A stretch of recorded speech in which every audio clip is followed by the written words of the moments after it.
aqui.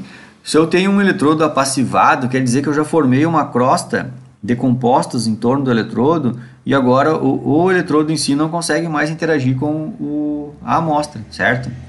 É isso. Então a prata é um eletrodo que sofre pouca apassivação, né? Então ela é uma parte interessante da prata aqui. Então isso é um tipo de eletrodo chamado eletrodo de primeira classe. Ele é feito só com o metal. É só o metal e deu. Simples assim, né? Existem, eu não coloquei no material aqui, mas um outro eletrodo que existe bastante, né? Nos detectores de ampero, que mede isso, né? É também de ouro. Né? Também uso um eletrodo só com ouro. Tá. Agora a gente vai ver os eletrodos de segunda classe. Bom, os eletrodos de segunda classe eu até vou explicar com a prata. Porque o eletrodo de segunda classe ele é feito assim, ó. Esse desenho aqui tá muito... Deixa eu mudar isso aqui, que tá muito fraquinho essa cor aqui, né? Eu mal enxergo aquilo ali. Vou botar um tom aqui. Muito fraquinho esse desenho aqui. Esse eletrodo de segunda classe, eu vou explicar para vocês exatamente o eletrodo de prata, cloreto de prata, que era aquele eletrodo de referência, lembram? E aqui vocês vão enxergar direitinho aqui, ó, como é que é esse eletrodo. O eletrodo de prata, cloreto de prata, ele é feito assim, ó. É bem parecido com o eletrodo de primeira classe, né? Só que o eletrodo de primeira classe seria só o metal, né? Metal prata, entendeu? Isso aqui seria o eletrodo de primeira classe, ó. Só o metal. Só que esse eletrodo aqui, a gente vai grudar na superfície dele uma pasta do sal cloreto de prata, que é exatamente o que eu já mostrei aqui, ó. É a prata metálica, a gente vai grudar em torno da prata metálica o sal cloreto de prata. Lembram dessa explicação aqui?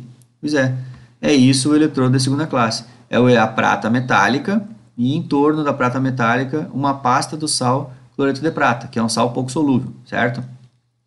E em torno desse sólido aqui, de cloreto de prata, que está em cinza aqui, eu vou ter um líquido que é uma solução saturada do sal cloreto de potássio. Então aqui já não botei mais os precipitados lá, né? Porque na prática a gente não faz, a gente prepara a solução saturada, filtra ela e bota só o líquido aqui, né? Está saturado de cloreto de potássio. E aí então isso aqui vai ficar dentro de um vidro aqui, ó. Então um recipiente de vidro aqui. Dentro desse recipiente então, eu tenho a haste metálica do metal, prata, encrostado na prata o cloreto de prata, e esse vidro aqui vai ter que entrar em contato com a nossa amostra, certo? O contato desse eletrodo com a amostra, eu exagerei aqui, eu coloquei parece saindo para fora, né? Mas na real ele é só um buraquinho assim no vidro, que é feito de uma parte porosa, é um vidro poroso, certo? E essa ponta porosa aqui, ela faz contato com o meio externo. Então, se tu mergulhar esse eletrodo aqui num líquido, o líquido existe um contato do líquido com o líquido do eletrodo de prata, cloreto de prata. E o contato é esse, é um vidrinho poroso. Como é que eu vou dizer para vocês? É um vidro poroso, é isso. Existe uma porosidade ali, né? Bem pouco, mas existe. Inclusive, muitas vezes se dizia nos livros lá, né? Chamava isso de frita, né? Ah, tem uma fritazinha ali. Mas essa palavra já é tão antiga que nos livros mais novos, é como eu tenho esse material bem antigo, eu deixo essa expressão aqui, nem sei se eu tiro ou não. Vou deixar ela aqui. Vai que alguém lê um livro mais antigo, aí o pessoal chamava de frita, né? Mas o que é frita? Na verdade, o nome daquele vidro ele é chamado vidro sinterizado. Acho que até eu já expliquei bastante o que é esse vidro. Se não me engano, eu expliquei isso lá em Quant, né? Quem foi meu aluno aqui já vai lembrar que eu já expliquei isso, e até no próprio meu canal ali do YouTube, lá nas aulas de Quant, tem essa explicação lá em determinado momento. Eu acho que eu falei bastante desse vidro quando era as filtrações a vácuo lá para preparar permanganato, se não me engano foi lá que eu falei. Tá? Então, essa frita aqui, na verdade, é o vidro sinterizado, né? É um pedacinho de vidro sinterizado ali, que ele é poroso, e ele permite o contato, né? O contato iônico entre a solução aqui, que é a amostra, com esse líquido aqui, que está nesse eletrodo aqui de prata, cloreto de prata. Entenderam? Tá. Então, bom, esse aqui é o desenho do eletrodo de prata, cloreto de prata, né? Visualmente, é isso. Eu até depois tenho um videozinho lá que eu vou mostrar para vocês, uma animação, né? Não é vídeo, é uma animação, que É um filme, aliás, né? O vídeo né? Mas é uma animaçãozinha assim e mostra direitinho, assim, um pouco pelo menos, como é que é esse eletrodo aqui. Mas, você sabe que o químico é preguiçoso, né? Dá um trabalho ficar desenhando toda hora isso aqui, né? Então ninguém vai ficar fazendo esse desenho aqui toda hora. Então a expressão desse eletrodo aqui, a expressão dele é essa, ó. O que que tem na parte interna do eletrodo? É prata metálica. Então tá aqui, ó, prata metálica. O que que tem logo na superfície do eletrodo? É o sal cloreto de prata. Então tem aqui, ó, parte metálica, prata zero. Logo depois da prata metálica a gente tem o sal cloreto de prata, depois que bota um barra aqui, sal cloreto de prata, e depois barra. O que que tem depois do sal cloreto de prata? Uma solução saturada de KCl, que na real nos interessa o Cl- aqui. Entenderam? Então vocês vão ver que esse eletrodo aqui, ele é bastante sensível a ânions cloreto. Se mudar a concentração de ânions cloreto aqui na solução, ele vai ser sensível a esses ânions cloreto aqui, certo? É isso que ele é sensível, ele acaba sendo sensível aos ânions cloreto. No caso desse exemplo aqui, né, que eu estou dando para vocês, não, se eu mudar o outro exemplo, muda, né? Mas nesse exemplo aqui, ele acabou sendo sensível ao ânion do sal. Vejam que o eletrodo de primeira classe ele era sensível ao cátion do sal, certo? Entenderam? Ó, a prata ela vai ter determinado, se ela se oxidar, ela vira prata mais e vai ter um contra-íon ali. Só que o eletrodo ele é sempre sensível ao cátion. Já aqui no eletrodo de segunda classe, o eletrodo ele fica sendo sensível não ao cátion, porque a quantidade de cátion é a mesma em torno do eletrodo aqui. Ó. Ele fica sensível ao ânion, porque essa aqui é a única coisa que pode variar, certo? Eu sei, eu me lembro quando era aluno, que é bem difícil entender isso. Não entender é fácil, mas aceitar, digamos assim, né? Então, o melhor jeito de explicar isso é explicar pelo KPS, né? Eu pego qual que é o KPS do sal cloreto de prata, né? A constante do produto de solubilidade de cloreto de prata. É a concentração da prata vezes a concentração do cloreto. Portanto, se eu isolar a concentração da prata aqui, a concentração da prata vai ser o KPS do sal, que é uma constante, dividido pela concentração de cloreto, certo? E aquela célula ali, que é o eletrodo de segunda classe, o potencial dela é o potencial de redução da prata aqui, né? Pela constante lá, 0,0591 dividido por 1 elétron, vezes o log do produto. É a prata se oxidando, que é isso que vai acontecer naquele eletrodo, né? E a prata na forma reduzida, que é o reagente, que é a parte interna do eletrodo, que é a prata metálica. A concentração de um sólido a gente estipula que é 1, e aqui então a gente percebe que o potencial da célula vai variar de acordo com a concentração da prata mais gerada ali no eletrodo, que é quando aquele cerno de prata metálica lá, alguns átomos de prata se oxidam, né? Só que essa concentração de prata aqui que se oxidou, na real, ela é dependente disso aqui, ó. Se a gente isolar lá do KPS do sal, a gente vai ver que ela depende da constante do sal, que é um número constante, do KPS, né? Da solubilidade do sal, e depende da concentração de cloreto.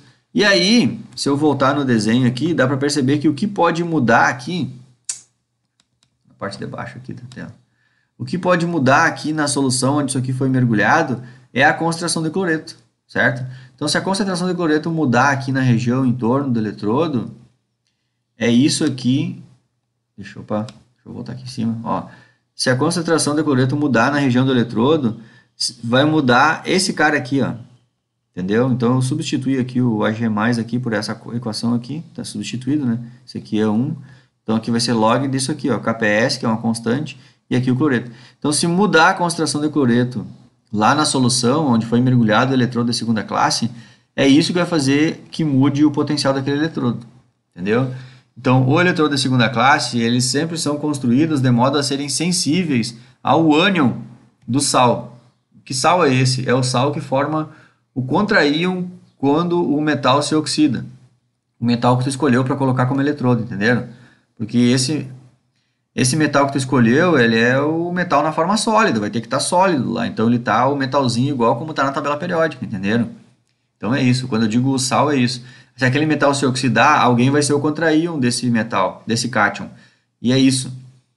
Os eletrodos de primeira classe, o contra-íon do cátion é um ânion. Então, né? Só que no eletrodo de primeira classe, como o eletrodo está exposto ao líquido, ele acaba sendo sensível ao cátion. Mas no eletrodo de segunda classe, o eletrodo não está exposto ao líquido. o eletrodo não, a parte metálica do eletrodo, né, não está exposta ao líquido, e sim ao sal na região grudada na parte metálica. Então o eletrodo acaba ficando sensível à concentração do ânion, certo? E dentro dessa mesma lógica aí, vocês já pegaram a manha da coisa, dá para fazer o eletrodo de terceira classe também, certo? O eletrodo de terceira classe, ele vai ser sensível a um cátion, só que é o cátion do segundo sal. Como é que é feito o eletrodo de... Tá, essas cores estão muito... Dá uma melhoradinha essas cores aqui, tá muito fraquinha essa cor aqui. Um rosinha, vamos botar mais... Tá aqui, vou trocar para um...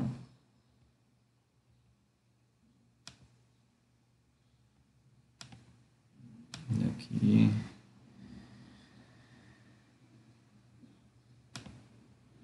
Não, esverdeado. Aqui. As cores estão muito fraquinhas. Então, assim, ó. Aqui é um eletrodo de terceira classe. Eu escolhi esse eletrodo aqui, ó, feito com prata também, tá? Então, a gente vai ter uma haste metálica de prata. Então, até aqui, por exemplo, ele é um eletrodo de primeira classe. Se fosse só isso aqui, né? É só uma haste de metal, de prata. Então, isso aqui é um eletrodo de primeira classe. Só que aí, encrostado nessa haste metálica, a gente vai ter um sal pouco solúvel de prata. Nesse caso aqui se usou o sal sulfeto de prata, certo? Se fosse até aqui, eu teria um eletrodo de segunda classe, ó, uma haste metálica e um sal pouco solúvel desse metal que é composto da parte metálica. Até aqui era um eletrodo de segunda classe. Só que agora, por que ele é de terceira classe? Porque depois dessa pasta aqui que foi encrostada no metal do eletrodo, vai ter uma outra pasta de sal pouco solúvel. Só que ele é um sal pouco solúvel do ânion do primeiro sal. Estão vendo? Ó? Aqui é o metal e aqui o sal pouco solúvel é um sal pouco solúvel do metal. Tá? E segundo, a gente vai colocar um sal pouco solúvel do ânion do primeiro sal. No caso aqui foi sulfeto de cobre.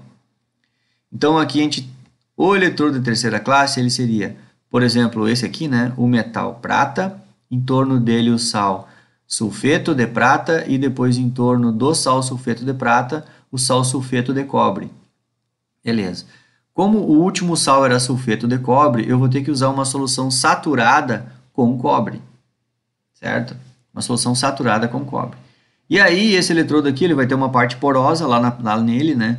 Eu exagerei aqui, botei até para fora do eletrodo, mas nunca fica para fora, né? Ele é uma manchinha, assim. Isso visualmente a gente olha para o eletrodo e vê que tem uma parte do vidro que tem uma mancha, assim, parece que bater ele está quebrado, assim, não é. Aquilo ali é onde está essa fritazinha aqui, ó, que é o vidro sinterizado.